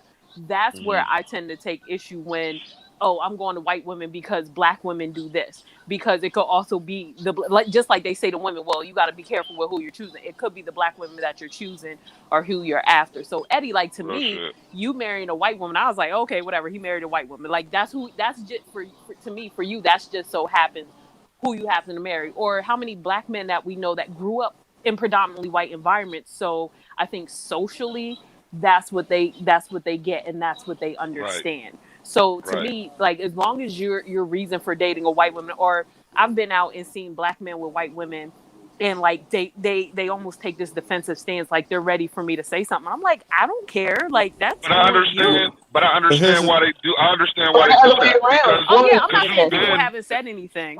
Yeah. But here's the thing, yo. Like, going just back to him, like, I'm sure people say that stuff, but I ain't never been a person that gives that much of a hell about that type of stuff. And then, like, for him, like, come on, man, like, you just riding the wave, and that's what I'm just gonna stick to that, because also, like, we don't have that funny ass clip where he's on stage at a concert. I don't care how long ago it was shot. He was bragging about, yeah, you know, because I'm known to take home a white woman, and you know, I walked over to the club, and that's what I take home, and I'm a bang. Like, he's doing that. Yo, he did say something about having a bad blonde we discussed this topic. We discussed this topic. You know, did I defend that comment? So, but no, the thing is that how are you going to sit there and say this type of you say this yourself, but then sit there and say, like, because you make sure, like, you don't say, like, I'm known to take home a couple women, because like Eddie, like Mo was saying with Eddie, it can be a various of women, but when you specify, like, you know, I'm going home with some white women, it makes it seem like that's what you're only on. But maybe maybe that's what he's attracted to, though. Maybe that's his attraction. Maybe that's what he's grown up around. Maybe that's what he's comfortable around. Which again is fine, as long as you. That's fine. Saying, oh that's yeah, maybe that's just his preference. But he's never said that. That's fine. But I think so. That's the thing. But what do you think he really wants from us when he says acceptance? What is he looking for? No, but I think he wants. He wants us to make a TikTok Carlton dance. Nah, he wants us to be like, Carlton should have his own TikTok dance. I think that he wants. I think that he wants inclusion from the black powers of media, and he's not included. Was in he that. ever though? But that's the point. Eating, but he's saying it doesn't matter if he's eating. You can be eating all you want to, but if your community doesn't accept you, that's a different story. So if you get shunned out, my thing is that I can't say that. I can't give that out though, because of the fact that we can't. We can't. Like, because we don't know what those private conversations are. He got Disney My thing money. is, I think he always grew up different. He just like he grew up like that. So the community he was born in is who he tends to. Where you grow up, Ron? You talking about? No, I'm saying, yeah, you've been working in the industry for a minute. He's been in the industry for a minute, and every role that he played, it was a Carlton type of role that he played every role. But that's what Michael I'm saying. Jackson. So if your black ass community is not accepting your black ass from your childhood to your damn near elderly status, that wouldn't affect you. To say that they're continuously turning their back on you. Why would he think that the black community is not accepting him as a child? When he was in all those shows when he was younger, we accepted what shows? him. They were white shows. We thought this shit was funny. They were white shows. It's him as an adult making these choices and then speaking out publicly about it. It could be just really a handful of people within his industry not accepting him, and he's taking on that as if it's the whole world when it's not. That's true. But we don't know, and that's the thing. We don't know. We don't know what the conversations are in the boardroom. We don't know what they're saying. We can't do this with you because, you know, you got this image and this is happening, and you got this white girl. We saw this video from 2017. You was on stage talking about white women. You can't come to Essence Festival. Like, we're not going to let you come. No. That's the thing. If Essence pulls that video of you having that statement about white women, I guarantee you they're not going to let you come there on their board. You can come on your own. You can buy a ticket. There's a lot of black men that have white women. They don't do that. And that's but they don't do that.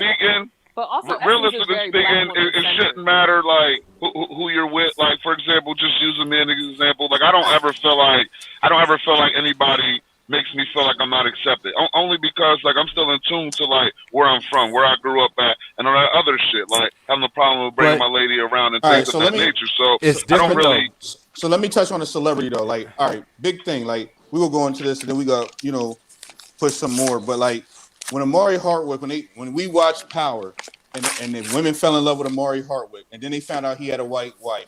He received a lot of backlash. A lot of backlash. Like, a lot of backlash, right? True. But he's still a black. But right, as you see, because he still kept himself entrenched with his hood, his peoples, even though they didn't necessarily agree with him marrying a white chick.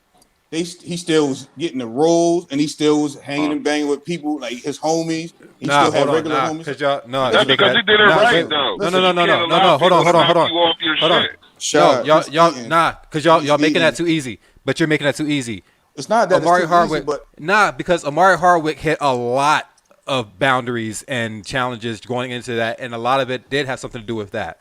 It had a lot to do with his wife. His wife became his agent. So the fact that like she was doing the deals for him, they didn't like the fact that she was there. So a lot of the black shows weren't fucking with Omari Hardwick. So it wasn't until because he was eating off of Power. Like, let's keep that shit a buck. But that's what I'm saying. Power's still recent.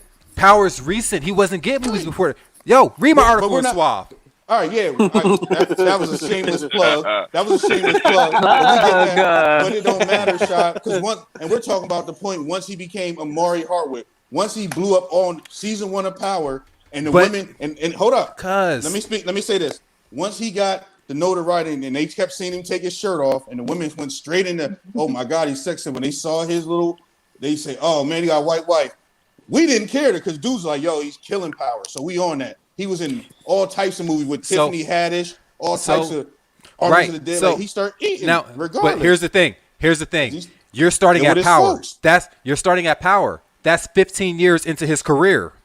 Right. So 15 years before then, it's a lot of rejections. And a lot of that came with the fact of, oh, well, you're not in tune enough with the black community because this is your agent and that's your wife as well.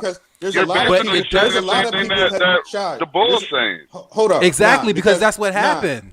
No, it's not, because the Bull started out from Silver Spoon to Michael Jackson. Like, listen, yo, it's different. That's that one. He talking about Alfonso. Yeah, Alfonso, because like what you're saying is Alfonso been a child star, been eating his whole life. Like, you know what I mean? From the Michael Jackson commercials, the Silver Spoons, the Fresh Prince, the In the House. You've seen it. Now he's eating on America's Funniest Home Videos. He's been eating, and he had the opportunities. Amari Hardwick started off as a football player.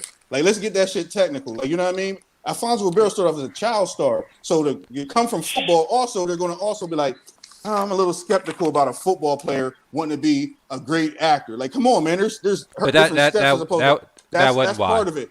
That wasn't why. I want to star on TV. We gonna do that. But that's different. Bo Jackson's not an actor. Amari Hardwick has a film and acting degree. Yeah, like, but he played football too. But he went into the NFL for several years trying to play football, right? Right, but he didn't even make it out of college playing football. He got injured like his second year in. Yo, he played he barely made in the NFL. Because he knows somebody that was the agent that was for the Patriots that got him on the team. Doesn't matter. He played. It does. It makes a difference because before then he was still trying to get into acting. So even when he was doing that, he was getting in. But once he actually got married to his chick that is the agent, and they found out that's who he was married with, he said his boundary started then. He had to continually defend her in meetings. So when he was on Mary Jane, he was like, they didn't want him saying anything. They just wanted him to take his shirt off, and he quit the show. Yo, it's deeper than what he was on we Mary know Jane publicly. Still went to Power, right? Real quick. Power was only because of 50, and that was only because of him doing some other stuff behind there. Does every black actor who has a black wife and a black acting whatever degree have all the jobs they want, or is acting a hard fucking business? Thank you. Acting is a hard business. Once you make it, once you make it, give you certain opportunities based off of like who you with and things like that. That's just like being black. I'm not gonna give you opportunities just for being black. You know what I'm saying? So like that's a people thing. Acting is a hard business to get into. Once you're in, it's not a hard business to stay in. Alfonso Ribeiro has stayed in it for decades, so it's not hard for him to be in there. His thing is whether BET calls him or not, he's going to work. It's the fact that you're not accepting of him, and he knows that these conversations are happening behind scenes in executive rooms that are keeping him from getting that kind of exposure. That's all. So we can say, well, you know what I mean, we don't fool him because we ain't seen him anyway. We haven't seen him. He's on the other side of the plug. Nah, he's on national TV. He's on America's Funniest Home The other Videos. side of the plug. He's eating. He's not on BET. He's not on WeTV. He's not on MTV. He's on a VH1. He's on the question ABC. Is, does he want to be on BET? Thank you. Does he want to? He wants. He wants That's not his audience, really, at this point in time. It sounds like his it's ego not his was audience because he sounded like his ego was hurt more or less that he had to pay for tickets. That's what it sounds like. It's not that. It's the fact. It's the fact of your community accepting you, and that's where his issue is at. This community that I should be a part of doesn't accept me, and a lot of the kickback from that community comes from the fact that I'm married to this white woman. I don't see where he would fit in as far as being on TV and on BET. Like, does he want to be like a co-host or something, or award show? He's saying as a successful black man, it's like almost like Wayne Brady. As a successful black man, acknowledge me. Acknowledge the fact that I'm here and I'm doing this and I'm in this industry and I'm doing things that are actually putting a black face in this industry. Nah, but see what Wayne Brady did, and when you say Wayne Brady, Wayne Brady changed his whole approach now. You know what I mean? He had to. Why? Because Wayne Brady's crazy. He didn't go that crazy route before. But see, you giving credence. Like Janice just said, one thing that when you went there with the Amari Hartwood thing, one point Janice just really brought up was the fact that Monique had the same type of hardships, and she has a whole black husband that's her manager. You know what I'm saying? Monique's hardship was because of Monique's mouth. Why can't she have an opinion? When you tell Oprah Winfrey to suck your dick, you're not gonna work no more. So who's Oprah? Rules to the game. I told you this is. Who's Oprah? No, that's Oprah. You don't tell Oprah to suck your dick on national television. That don't happen. Yes, you get blacklisted. They woman to woman. But the thing about it is, though, you also get you gotta understand blacklisted. in that situation, it could just be you being black anyway. Like you already know, and this white dominant field of work, like you being black, it's already against you anyway. And then if you're a guy that is like dating in like an interracial relationship. Now, in Bull's case, whatever the fuck, Carlton, in that nigga case, right? That guy, I feel like personally, I don't know him personally, but I do feel like he could have put himself in tune to like a lot of black shit, but he chose to go the other route. That's the difference between him and the Bull Amari Hardwood. You know what I'm saying? Did you want to watch Carlton and Juice? Did you want to see him in Menace? No, because it doesn't seem right though. But that's the thing. Jordan Peele is making all black movies. His wife's white. Jordan Peele called a lot of kickback for having a white wife as well. They told him, they told him flat out he should not have made Get Out, being that he had a white wife. He called all kinds of hell, but which is why. Successful as all fuck. But that's what I'm saying. That's why he had to fund all his own stuff. Yo, you can say what they say, but the fact is that he still like people enjoyed it. Right. And then when my thing came out, we supported because he also stated the same Jordan Peele, like, yo, I'm not going to put white people in my movies because I want my movies to look like my people. My thing is, but see, that's him being in an interracial relationship, but recognizing like who he is, though. But in the same breath, he's in a relationship to find him. But he's in an interracial relationship, knowing who he is, and he's still getting shit from his race for marrying a white woman. That's normal. Did you not hear me in the beginning of all of this? No, I heard you. I'm saying, but you can't eliminate. Listen. You're always going to get backlash, and if you're going to be in an interracial relationship, point blank, period, based off of American history. So if you are willing to put yourself out there and profess your love for this person, be willing to accept the backlash. Bottom line. The bottom line. So if you want to cross over and be in an interracial relationship, be okay with people not agreeing with you. My thing is just be okay with that. I'm gonna take that a step. I'm gonna take that a step further. It's never going to be normal because this is America. It's never going to be normal. Never. I'm gonna take it a step I further. literally dated one. Listen, personally, I literally dated one white person, right? Like in my entire life, and that's the person I'm with, right? I just feel like shit like that should be accepted. Like I would never judge nobody. Like for example, I used to have a thing. I don't ever want to see a black chick with a white dude. Like that used to be my thing, right? And then I realized like how fucking dumb I sounded when I say that. Now maybe some people might want to date. Because technically speaking, dating a Hispanic person is an interracial relationship. We're not both black. We just happen to be both minorities. Nah, it's black Hispanics though. I'm just saying my it's thing. technically Alfonso interracial. Ribeiro. Yeah, Alfonso My thing is Ribeiro. right here. Latino. My thing right here, and I'ma just say this. I think we over like we think too much of what somebody else is feeling about us. Like if this is who you married, like why do I have to like defend who I married? This is who I married, and that's just the end of it. That's how it is. This is who I love. This is who I'm with. Now, and then I want to force somebody else to accept me. Like you cannot force nobody to accept you. Either you're accepted or you're not. So you know, you're not for everybody. So you're but you gotta reach the I don't care moment though, cuz. But that's what he should already be there. Like people should be there. It doesn't matter. When you put yourself out there in the public eye, you should have the I don't care mode because somebody's going to say something about you. Like I was saying with Cannon, it goes to this too.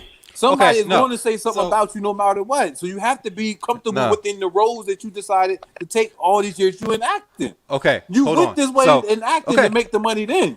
Okay, so we got you. I hear you. We got you. We understand. So, to fuck up the end of this show completely, that's the same way. It's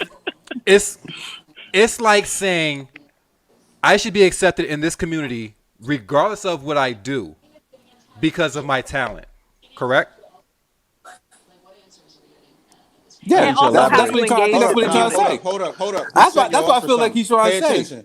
Pay attention. He's setting you up for something. Elaborate with that more. He's trying to set you up for something. Pay attention. Elaborate. So when the executives, the black executives on BET say we're not accepting you in this area because of your life with this white woman and the fact that you're out here proclaiming these things and we don't like this interaction. So you do that to him, right? Can I say one thing real quick though? Nah, hold on. And then you go to the Oscars and you say Oscars so white. Y'all don't let none of us in here because of our life and our skin color and this and that. So it's like you want to get in somebody else's shit and you can't get in, but then your own people trying to get into your shit because you disagree with something about their life, you don't let them in. When did Bob Johnson sell BET and start being owned by Viacom? I don't know. It was a while ago. I mean, obviously, but it's not owned by black people. No. So Alfonso Ribeiro probably knows somebody that knows somebody that can get somebody on BET Awards. No. Alfonso Ribeiro for a long time. Man, first the owners, on there no, like 3 times. the owners Prince of comes on there all the time. no, the owners of BET are the owners of BET. They're not the ones running BET. They own the board. They don't run the network. So the people that run the network are still black. The owners of the network are white. Some shot. So nah. Their executive. Stephen Hill and them left a minute ago. Their executive board, but the executive.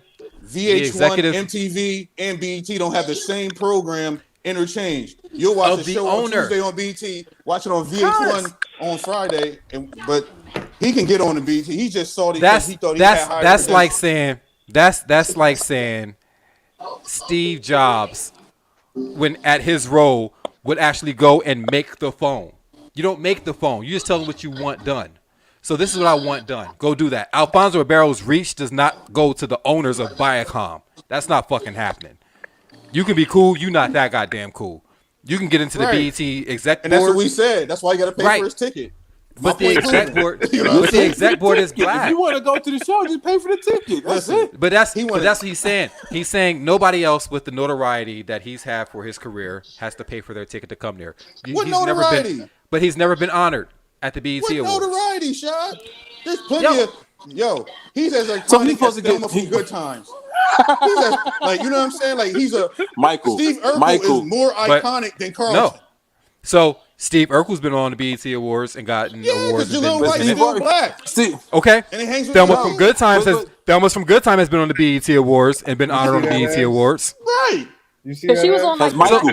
Did they honor Michael? Michael was on the BET Awards. The whole cast on Good Times thing came on the BET Awards. Carlton has never been on the BET Awards. Left in this show. Can we touch on one other part outside of Carlton? Can we touch on one other part of Blackness?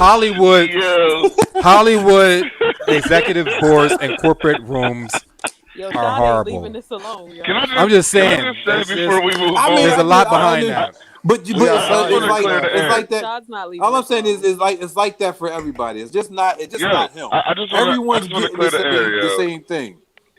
I think that he just needs to just be unapologetically him and not even give a shit. Like, I do think that he's doing too much. And like, honestly, that's what I would have done in the same situation. Like, regardless of what you feel, because, like, that's real. Nina was right when she said, like, you know what I mean? When you decide to do this, go that route. Or what did she say, Bob? When you what she say, I said crossover, but I don't know if that was crossover. When you She said, crossover, when you AI into a relationship, when they said Michael switch, you hit him with that. Nah, when you cross over, you do gotta just learn to just accept it for what it is, because that's eventually the point that I hit. Like, yeah, in the beginning, shit was a little weird, and I was a little like embarrassed, I guess you could say, in so many words of my situation. But then I just did it.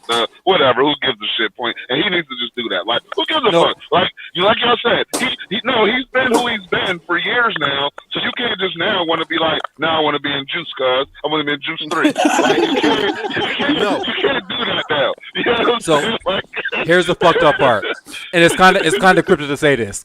If Alfonso Ribeiro died tomorrow, BET will have commercials and little awards things happening all the fuck day. No, they wouldn't. Fresh Prince would be on. Yes, they would.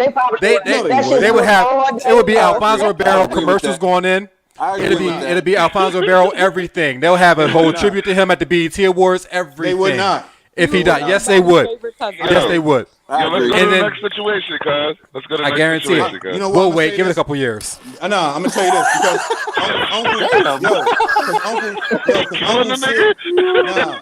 Uncle Phil was just as iconic as Carlton, and when he died, it was like, oh shit, Uncle Phil died. When Uncle Phil died, Fresh Prince of Bel-Air was not on the BET network. Yo, but it's still Fresh Prince. It was on. It was still coming on TBS and TNT. Because it's not on. It's in Nickelodeon. They didn't own the rights to that show. Yo, it don't matter. Like, I don't even know why I'm here. Yo, they're not gonna do anything with Carlton. They're gonna be like, oh, Carlton died. They're not even gonna call him real Carlton. The only thing they're gonna see is a TikTok dance. Like I keep telling you, that's Give what it a he few wants. years. So you want a TikTok dance? That's what he wants. That's what he wants. Give it a few years. Carlton to die. This is how it's gonna happen. Carlton's gonna die. Carlton dies. BET plays the commercials, and before and after all the shows have on. Tyler Perry pays for the funeral. It's going to happen somewhere in LA. Why is Tyler Perry paying for his funeral? Because Tyler Perry will pay for the funeral. Always pays for stuff. He's going to pay for the funeral. He's going to have a gold casket. What Steve said? Like, this nigga works for Disney. It's going to happen. ABC. He works for Disney.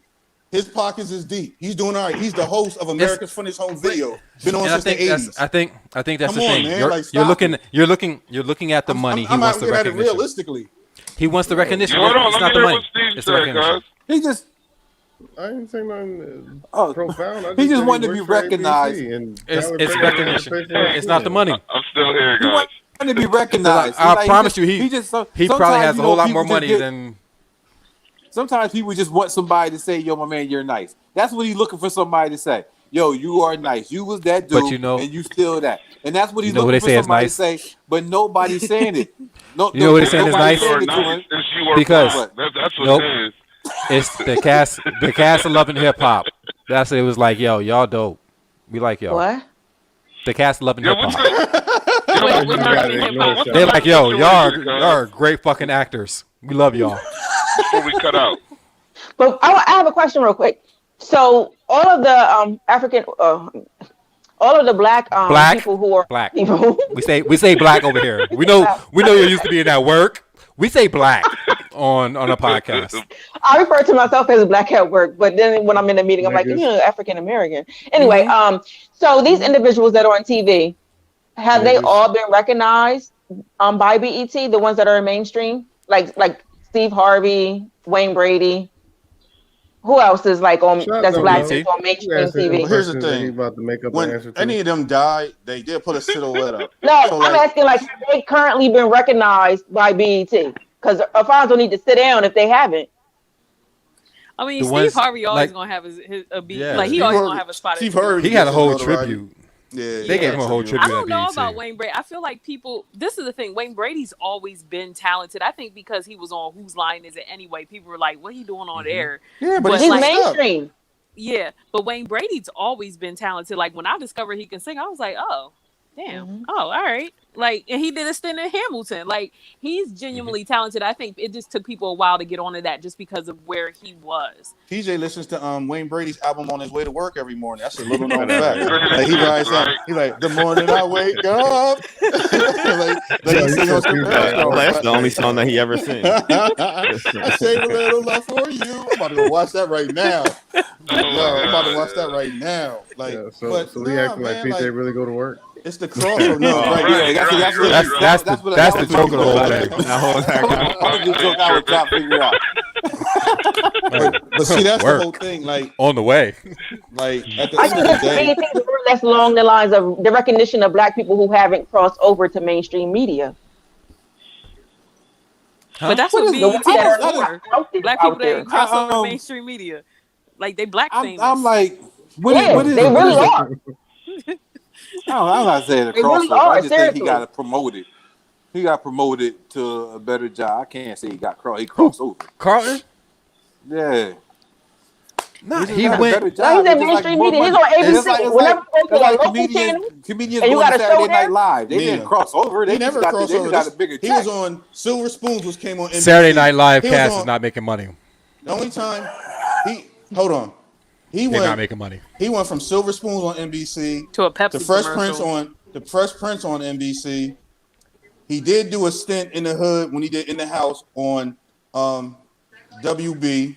But then he whatever do a that is. breakdancing commercial. And then where he went stint in the hood, though. He was He did selling do a like stint a in the hood breakdancing cardboard with box. LL Cool J and them, and then he went back to ABC. So he's been eating his whole career. But he, You know what I mean? But even when he was on an In the House, infomercial for he was breakdancing still- when he was like 12, and he was selling the Yeah, he was breakdancing doing the Michael cardboard Jackson. box. That was all that. But that's early, Mo. That's even during the Silver Spoons times. But Oh, yeah, that he's was always Silver been Spoons. okay. You know what I'm saying? And you don't see things where you don't even have people coming out with stories letting you know. Because sometimes when you hear people like even Charles Barkley, as much as he says stuff negative about black people, you hear random people sometimes say, "Nah, he used to be over this way, donating and doing this." You don't hear nobody coming out speaking out for Carlton. So what recognition does he want? Well, that's only because the bull, like for real, like you said, he's been eating and like. Why are we still talking about this? Can we move on? Yo, we supposed to stop talking about this 8 minutes like, ago. goddamn, like I fuck stopped, that guy. for the Like, record. You know what? He's questioning his own blackness right now. That's on him. He's not questioning his Is own. that how you feel, Eddie? Damn. From the very beginning, this is how he feel about himself. Tell him why you Yeah, mad, man. son. Tell him why you mad. He better step into it. Just be black. Just, you know what I'm saying? Like, just be black. Like, who gives a fuck? We got, like, what we got else It'd on this be topic? you. We got 2 minutes on this. 2 minutes. You might as come well on, wrap it James, up. what we got next? What's the Nah, topic? we just had the Like and Blackness is subscribe. about us. See y'all later. Shad, My you got black anything ass else on friends. this? You got anything else on this? Like, I ain't you got bringing no anything more else? black shit with y'all, man. Y'all racist. Damn, Black people can't be racist. Black people can't Black be people racist, can't be God. racist. We can be bigoted. We can be biased. We cannot be racist. now we want to be technical. Okay. Nah, we being. Yo, Yeah, Shad, we are ain't being nobody, technical. ain't nobody checking for Carlton. We're sorry. You know what I mean? Like, Nah. Nigga No, got but real that's technical true. about, Nobody. Amari Hardwick. Again, nobody's Read checking my for article. Carlton because Carlton. he did I do mean, a shameless plug. nah, that's Shout not a out shameless to plug. Suave. Shout But out to I mean, Suave. I'm not. I Yay, can't. suave. I don't argue things that I haven't found out about. That's all. You know, I do my job. I'm just saying, you can't say we got technical after you told us to read your article. Bar, Right. it's all quotes. Yo. He didn't That's even do it, Steve. He didn't even give us the air quotes or nothing. Nah, Like, ain't he no just air went Nah, straight- he said, he just nigga, went- read my he just- article. Yo, read my Hey, article. hold on. I'm about to say, did y'all see how he put the wine? Did you see how he put the glass down and backed up and said, "Read the article"? Right. Vaughn, he did it real popular. Like Vaughn, like yo,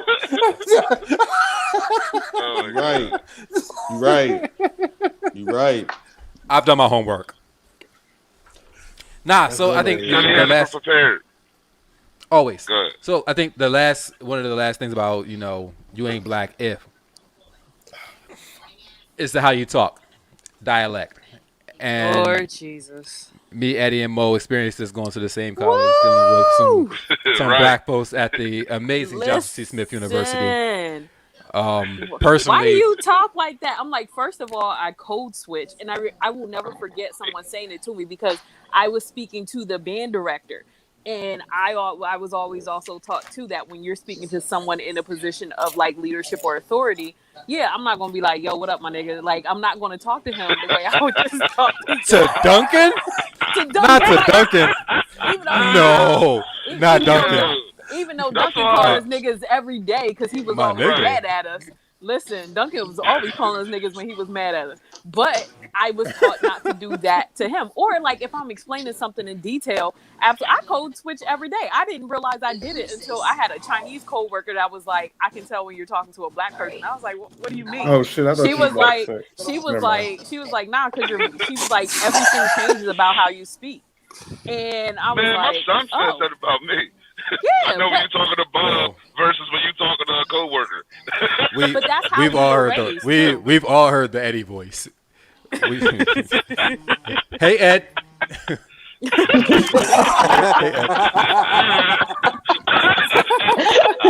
Wait, you're Ed?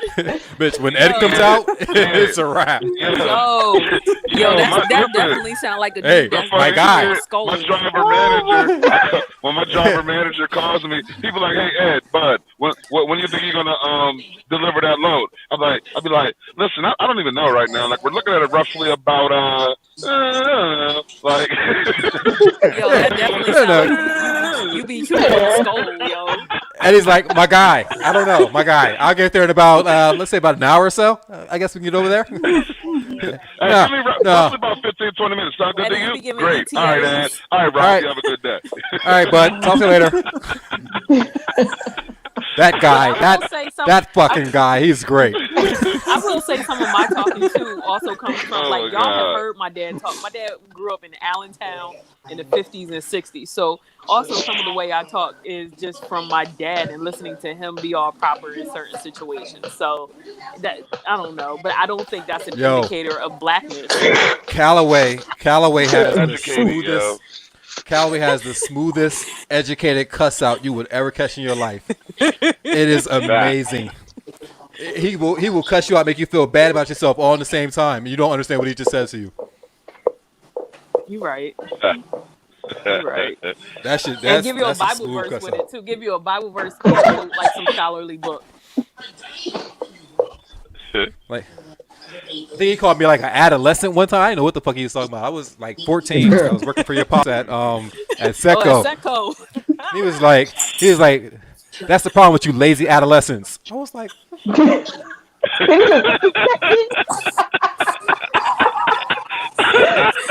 is an adolescent? It's like a light bulb. Yo, but he's also an educator. I went to Harrisburg School District. I didn't know what adolescent was. But he's also an educator. That's you ain't know what adolescent was at 13. They're 14. Your parents probably told you what adolescent was. My mom called us kids. You were just kids. Kids and children. Nobody never said adolescents in my house. I mean, I think to wrap it up, I think blackness in a whole has expanded. I think it's still a sense of pride and an idea from, like you said, but we've evolved. We've evolved totally as people. Nina said, "Who got the TV on?" Turn the TV off. Oh shit! Oh shit! Man, Yo, they were straight mom mode. I ain't got cable. Messing up our podcast with that TV on. Look, our podcast. Come on, bench players, our podcast. but you ain't coming back next week. You put my face on there. Oh shit! This is what, third week in a row? The commitment level is. No, we gotta give you a break. Nina said she taking over, cuz. Next my week, somebody welcome to the Nina podcast. my birthday's next week, so I Yay, might. birthday's next week. But yeah, just Blackness. just to wrap it up, blackness, like you said, started out as pride. We did have a lot of hangups, but I think that with our evolution, we kind of started understanding that it's more or less growth, and we're trending in a better direction of understanding what black is. And now we can do anything because we make we everything can do anything, cool. but we're teaching our kids and just our thinking as well, where we're at in life, damn, my bad. and just what we're doing. Wow, that's black. That's very black. Now that might not be black. Like, you know what I mean? Like, you know what I mean? Hee-haw! But that's what it is. So this is what happened when old people get tired. Old black people get tired too. They just start laughing and making all types of sounds and things. So and rubbing their hands, huh? So we just yep. So we appreciate y'all for tuning in again. If you want, like I said, hit that subscribe on Facebook. Watch us over. Tell your friends. If you if you watch this on YouTube, friends. I'm sorry, subscribe. If you're on YouTube, share. Share it with your friends as well, and everybody can say what they want to say before we get out of here. Any comments from the public? PJ, I just want to send a special shout out real quick. Okay, go ahead. Listen to Dr. Love Daddy. Send your special shout outs. Yeah, please. This is for the lovers. You know, to my wife, you know, none of these comments was about you. You know, I still love you. I'm here for you every day. Everything you think about, I got you. Yeah, you sound like the D-Boy dude from Boys It's you and me. We'll make it happen. I'm sorry. So, just know I see you when I get off this road. Gotcha.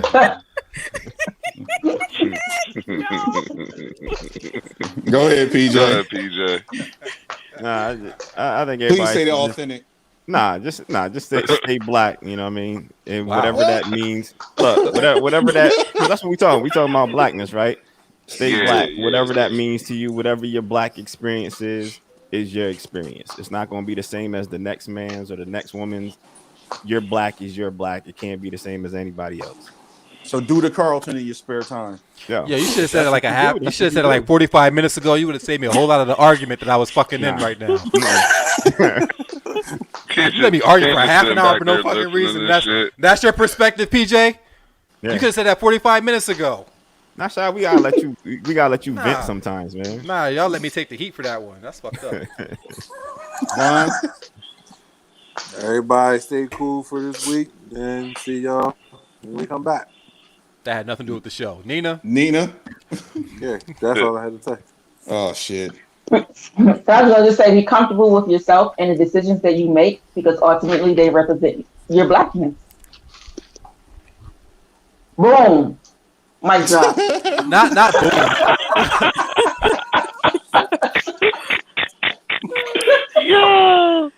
Yo, I fucking love Nina, yo. That's my homie for real, yo.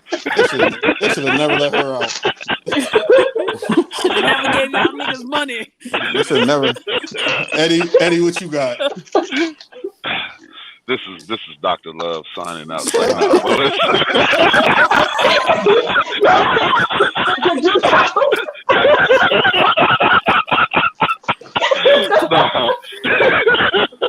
Nah, for real. I just want to say this is my first time with Nina and Mo on the joint. I rather enjoyed it, man. Like it did definitely give a different feel, a little lighter mood. You know what I'm saying? And I appreciate all of y'all. And thanks for having me. You know what I'm saying? I wouldn't trade this in for the world. I want to send a shout out to my mom, and I love my son and my wife. Like, Big Roxy. Yeah, I definitely want to give a shout out to my mom, though. Yeah, I love you, Mom, if you listen to this show. All right, Mo, go ahead. Hurry up. All right, listen. Yay for being black. Just don't be anti-black. Whatever your black is, fine, but don't be anti-black, and you all right with me. And also, I'm black, and I'm black, and I'm black, we Mo. accepting bonnets in public, goddammit. Mo. And we accepting bonnets in public. Fuck what Monique said. And what you got, Steve? I got nothing. Except for, no, actually, I'm lying. I had a black ass moment earlier this week, yo. So, this thing that, like, I mean, y'all don't do it no more because y'all ain't allowed to. But you know how you used to, like, you would ride past the John, and then like you would use your mirror to see like what the wagon's looking like. So, I did that the other day, but she was driving the tractor trailer, so all I saw was the back of a trailer. Oh man, I got a problem. So you did see the wagon or the trailer? What are you saying? Yeah, I seen what she was pulling. Exactly. You seen the trailer but no wagon. No, I'm talking shit. Yeah, I'm talking shit. Yeah, man. I was a little upset with myself. Shad, you go close us out? He tired of Shad's us. pissed. He's like, you motherfuckers. Shad was like, Shad hate was y'all with black the hard ER. He said, read the article. Yeah, he gonna read his, he gonna put his credentials on BT. He about to gonna just get Carlton in for free. Look at it. Look at it. He hit us with the hard ER. Yeah. She gonna catch that Shad, you gonna close us out? You gonna close us out, Shad? It's bad. I'm gonna close it out. Yeah, I had a little issue. The Illuminati didn't like me. You know, a little. It's my bubble bad bugs moment. You know, you gotta always make sure that when you live in your life, you're doing it as authentically as possible. You know, God makes us in the way that everything that we do should be accepted by everyone that we're around. And if we're not going to be in that kind of acceptance area, then we're not necessarily doing it the way that we're supposed to. So, with all that said, you know, I appreciate the fellas, and I appreciate the fact that everybody going to be here and keep doing what we doing. You know, we love y'all, and you know what I'm saying, as always, it's us and Q out. Why you sound like